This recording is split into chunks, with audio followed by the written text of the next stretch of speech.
En 1978, los padres de la Constitución eligieron el Parador de Gredos para estudiar las más de 1000 enmiendas presentadas al borrador y redactar el proyecto definitivo de la Constitución española.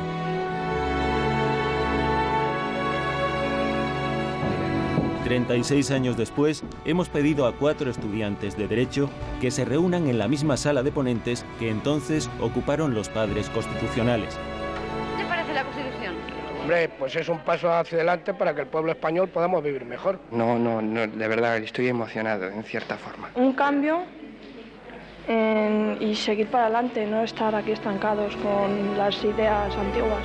Tienen entre 23 y 35 años. Ninguno de ellos vivió en carne propia aquellos tiempos convulsos en los que hubo que alcanzar un consenso. Pero tienen memoria histórica, son hijos de la democracia y han forjado su propia idea sobre el significado actual de la Constitución española.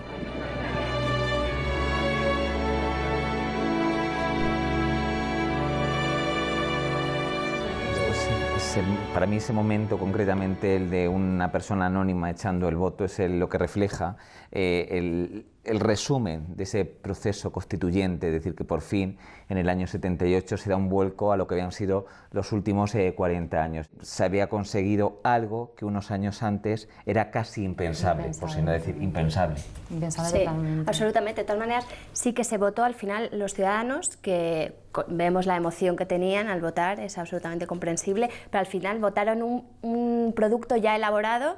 Es a lo que nos referimos cuando hablamos de pacto entre élites, pero sin duda, o sea, la participación ciudadana que no hubo en ese momento por las circunstancias X, ahora mismo sí es posible y de hecho es no solamente recomendable, sino parece que deseable. Yo creo que también en el contexto que estamos ahora no es un contexto socioeconómico muy propicio para poder cambiar lo que es la Constitución totalmente y desestabilizar un poco la poca estabilidad que nos va quedando en España. Sí es cierto que ahora lo que importa también es saber si lo que teníamos hace 35 años nos sigue valiendo. Hombre, hay cosas que se tienen que modificar, hay que se tienen que cambiar y ya.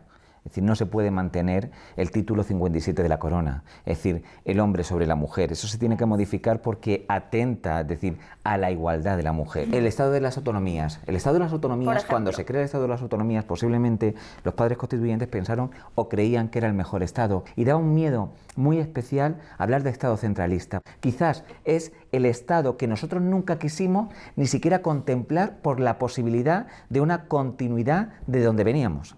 España es un país conservador y muy férreo de su Constitución y parece inamovible cambiar cualquier inamovible, cosa. A no ser que de repente la Troika te diga que tienes que cambiarla y de la noche a la mañana cambias un artículo 135 con las consecuencias que esto tiene. No es inamovible. Sí, ¿cuántos cambios ha tenido la Sí, Constitución por española? eso te digo, 2. o sea, es muy rígida. Más que eso, pienso que mucha gente, sobre todo de nuestra generación, que somos ya, que hemos vivido una democracia, tiene un descontento muy grande, no cree, porque lo que está viendo es un bipartidismo político en el que se están repartiendo el poder siempre los mismos, y dice, ¿para qué voy a ir a votar? Sí, me da igual que se llame de una manera o de otra y van a hacer lo mismo. También hay que modificar Entonces, el sistema yo electoral. creo que el sistema electoral está viciado. Para mí, por ejemplo, yo creo que el tema principal, quizás, y ya que estamos inmersos en una crisis económica que lleva ya unos 7 años, debería ser cambiar el estado de autonomías un poco por el estado centralizado. Pero habrá que ver qué es lo que entre todos queremos darnos. O sea, creo que hay que preguntarle a la gente deberá decidir, pero no solamente el modelo territorial, el modelo de Estado que quiere, deberá decidir también el modelo social, el modelo democrático. Es eso a lo que me refiero cuando hablo de proceso constituyente y la necesidad de llevarlo a cabo. Perdona, pero yo creo que también hay que intentar mirar un poco también el ámbito económico, porque siempre estamos mirando el social y el político, pero al final lo que lleva a un sitio a otro es la economía. Yo modificaría de artículos de la Constitución, modificaría todo lo que es el Estado de Autonomías, la administración territorial, modificaría la corona, lógicamente, modificaría o afinaría en el concepto, en el componente religioso de nuestro Estado, que somos, que lo digan claramente, aconfesional o laico, y definiría qué es la libertad, qué es la igualdad, qué es la justicia y qué es el pluralismo político. Para mí la participación sí que tiene que ser un elemento central en la vida social de este país y de los países que surjan, si así se da. Está bien que exista un derecho a la vivienda y que esté reconocido en el artículo 47, sin embargo, estamos viendo que que no es un derecho efectivo. Se me viene una pregunta que también lanza un poco al vacío. ¿Existiría el consenso con nuestros políticos? Yo creo que no.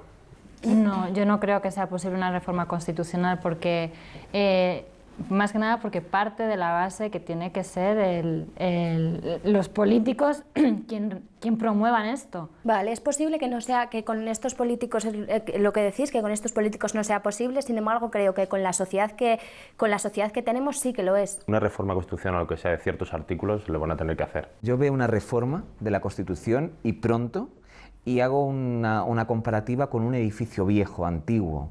Es decir, considero que se tiene que desmantelar todo lo que son los tabiques de ese edificio, pero hay que conservar los muros de carga. Yo estoy de acuerdo contigo.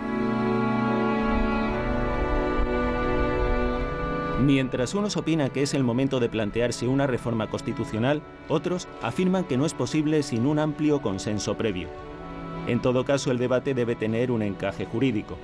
Hemos pedido a dos constitucionalistas que analicen algunos de los aspectos más controvertidos de una posible reforma.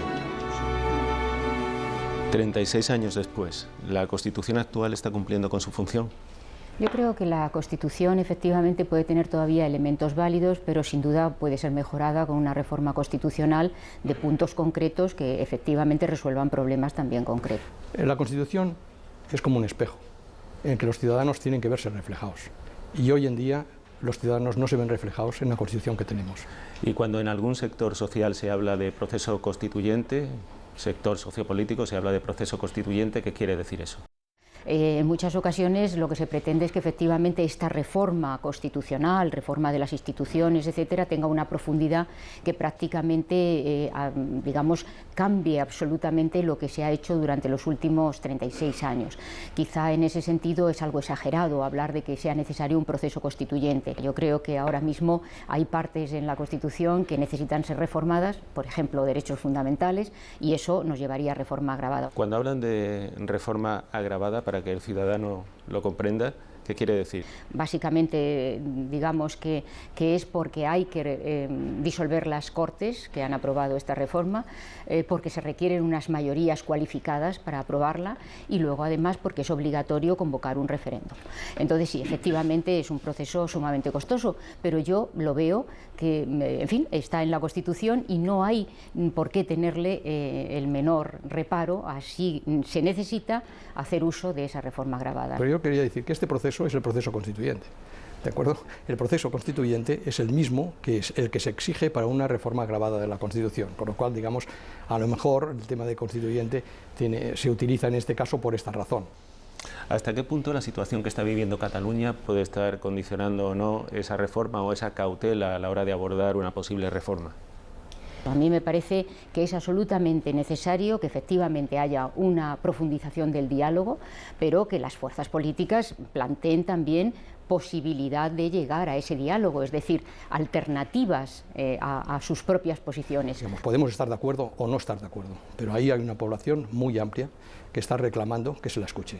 Y el problema de Cataluña no se va a resolver si no se escucha a esta ciudadanía.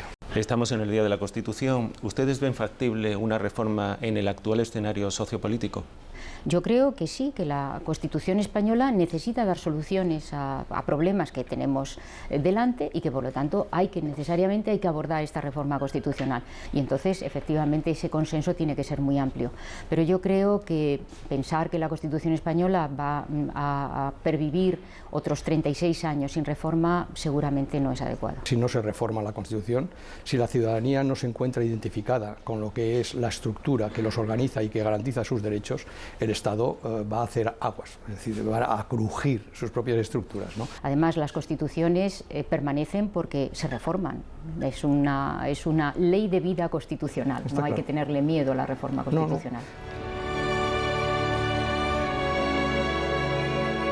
La Constitución española del 78 fue posible gracias al consenso, el que simbolizaron en el Parador de Gredos los llamados padres de la Constitución: Gabriel Cisneros, José Pedro Pérez Llorca, Miguel Herrero y Rodríguez de Miñón, Miguel Roca, Manuel Fraga, Gregorio Peces Barba y Jordi Soletura. Una sala de ponentes donde se escribió una parte de esa historia que está en permanente cambio.